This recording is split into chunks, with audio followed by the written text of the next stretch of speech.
The moment she stepped into the hospital hallway after completing a long, grueling surgery, she never imagined her life would change forever. Blood still clung to her gloves, her heart pounding from the adrenaline of saving a patient, when the world around her turned into chaos. 5 gunshots rang out in rapid succession, echoing off the sterile walls, shattering the hum of fluorescent lights. The young nurse fell to the ground, pain exploding through her body, each breath a battle. She had dedicated her life to healing others, and yet, in that hallway, the very place she had vowed to serve, her trust was betrayed in the most unimaginable way. If you believe in kindness, in second chances, and in the courage of the human spirit, pause for a moment and hit like, share your thoughts in the comments, and subscribe to this Hearttale channel, because this story will remind you why hope can survive even the darkest moments.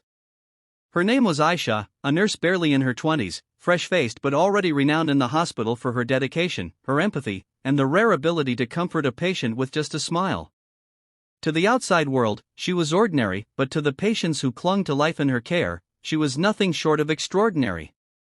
She had dreams of running her own clinic someday, a place where compassion mattered more than the balance sheet, a place where people were treated like humans and not numbers. But that morning, a dangerous secret had already set the stage for tragedy. The hospital's CEO, a man whose polished smile and handshake concealed ruthless ambition, had discovered that Ayesha had accidentally uncovered financial malpractice, illegal fund transfers meant to cover up years of corruption. They had called her in that day under the guise of a routine audit meeting, but she knew nothing could be routine when powerful egos and criminal greed collided.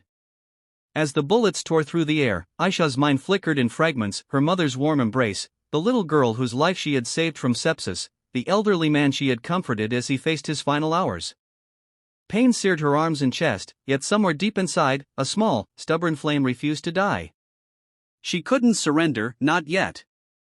Not to injustice. Not to fear. Somehow, against all odds, she crawled toward the nurse's station, blood pooling beneath her. The chaos of the hallway intensified, doctors and patients screamed, some running for cover, while security tried to restrain the shooters. But the world around her seemed distant, muted by the pounding in her ears and the cold sting of betrayal. She felt the surreal detachment of life and death coexisting, and then, a miracle she couldn't explain, someone grabbed her and dragged her behind the counter, shielding her from the remaining bullets. Ayesha's recovery in the hospital was nothing short of a battle itself. Every step, every breath, every movement was torture. She was haunted by nightmares of the hallway, of faces she would never forget, and of the faces that had betrayed her. Simple things became monumental challenges: feeding herself, walking down the corridor, lifting her arms to wash her own hair. But in the dim hours of night, when the hospital was silent except for the distant beeps of monitors, Ayesha found a stubborn resolve stirring. She would not let this define her. She would not let fear dictate her life. Her colleagues, once mere co-workers, transformed into her pillars. Nurses who had seen her smile brighten the darkest shifts now held her hand as she cried. Doctors who had once raced past her in hurried footsteps now took a moment to ask how she was. In these small acts of kindness, she began to rebuild the trust that had been shattered. And somewhere in that process, a deep empathy for herself emerged, an acknowledgement that healing wasn't only for her patients. Healing was for her too. But the fight wasn't only physical. The hospital administration tried to silence her, to cover up the truth of what happened, to discredit her and the witnesses who had seen the shooting. Ayesha realized that surviving the gunshots was only the beginning. She now faced a battle against injustice that had been brewing for years. Every legal document, every phone call, every meeting was a test of her courage. And sometimes, when the weight of it pressed down, she would close her eyes and imagine herself walking again down the hallway, this time, unafraid, this time stronger, every step a testament to her resilience. Months passed. Her body slowly regained strength, but more importantly, her spirit emerged hardened, yet gentle. She found allies in unexpected places: a veteran nurse who had faced corruption in her own past, a young doctor willing to risk his career for truth, and even a journalist who refused to let the story die. Together, they began uncovering the truth behind the hospital's walls: illegal operations, bribery, and cover-ups that had endangered countless lives. When the story finally broke in national news, the hospital CEOs who had tried to kill her were arrested.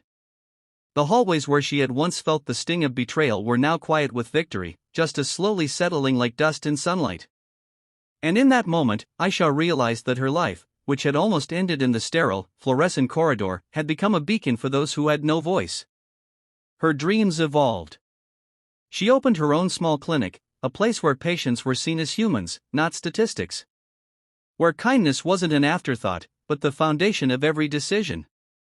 Children ran through the halls laughing, old patients sat in sunlit rooms sipping tea, and nurses and doctors worked side by side, motivated by compassion.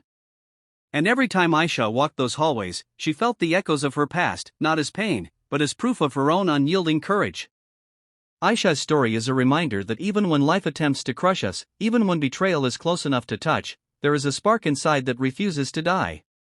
It is a story of resilience, courage, and the extraordinary power of kindness in the face of darkness.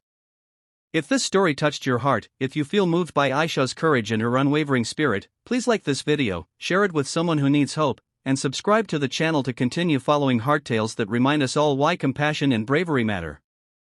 And before you go, leave a comment about the moment that moved you the most. Your words might inspire someone else today. Because sometimes, surviving is not enough.